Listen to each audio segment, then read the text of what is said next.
All right, let's take a breather from the New Year celebrations and bring you some other stories of the day. And the Wiper Party wants Azimio One Kenya coalition leader Raila Odinga to explicitly come out and bequeath the coalition's leadership to its party leader, Kalonzo Musyoka, in the coming year. Kitui Senator Enoch Wambua, a close ally of Kalonzo, also wants Odinga to have a special ceremony to hand over his support base countrywide to Kalonzo, insisting it is time he now rested and passed on the leadership baton. This comes at a time Kalonzo's handlers say he's expected to make a major political announcement in January. NTV's senior political affairs reporter Kennedy Morevi with the details. Wiper Party leader Kalonzo Musyoka is on the verge of a fresh political mission, as his handlers now say he will be charting a new path in 2023.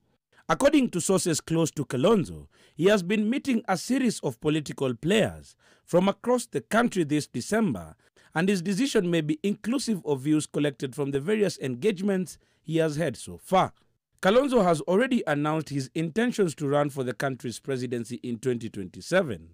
A journey he is confident, Kitui Senator Enoch Wambua says, must start immediately. We must be very clear who our presidential candidate in 2027 will be, so that we have enough time to popularize our candidate, to visit as many parts of this country as possible, and to make sure that Kenyans now begin to familiarize themselves with the possibility of a Kalonzo presidency.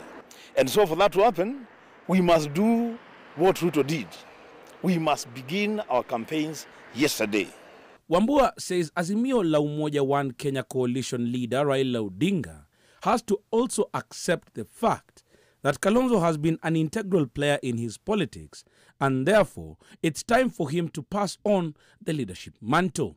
I believe that Raila Amolo Odinga, a man we owed with very high esteem and respect, and the Nyanza backyard of ODM and other strongholds of ODM, they have benefited from the selflessness of His Excellency Dr. Stephen Kalonzo Musyoka.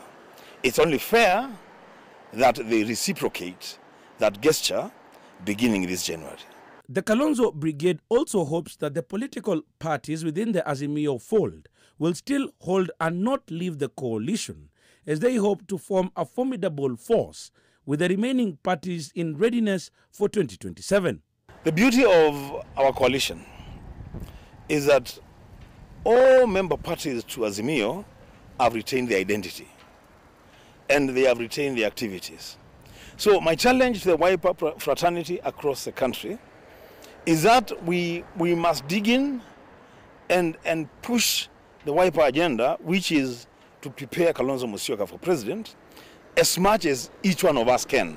Consequently, there has been a push from within the coalition to have fresh leadership, as some Nyanza legislators are also seen to be gravitating towards Kalonzo. One of the reasons why we lost this election to Honorable William Samoei Ruto, the president, is because we took too long as Azimio to decide on the ticket, the presidential ticket. We made the announcement at a time that President Ruto had already taken perhaps 50% of this country.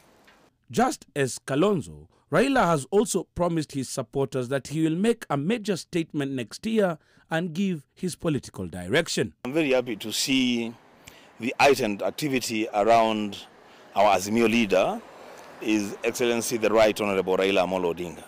Because you see, as it were now, he still remains our leader. And he cannot drop the ball. He should hand over the ball, not drop it. A retreat bringing together the Azimio One Kenya coalition political parties is slated for early next year, as they hope to put in place structures that will bolster the opposition coalition and plan it ahead of 2027 elections. Kennedy Morevi, NTV in Nairobi County.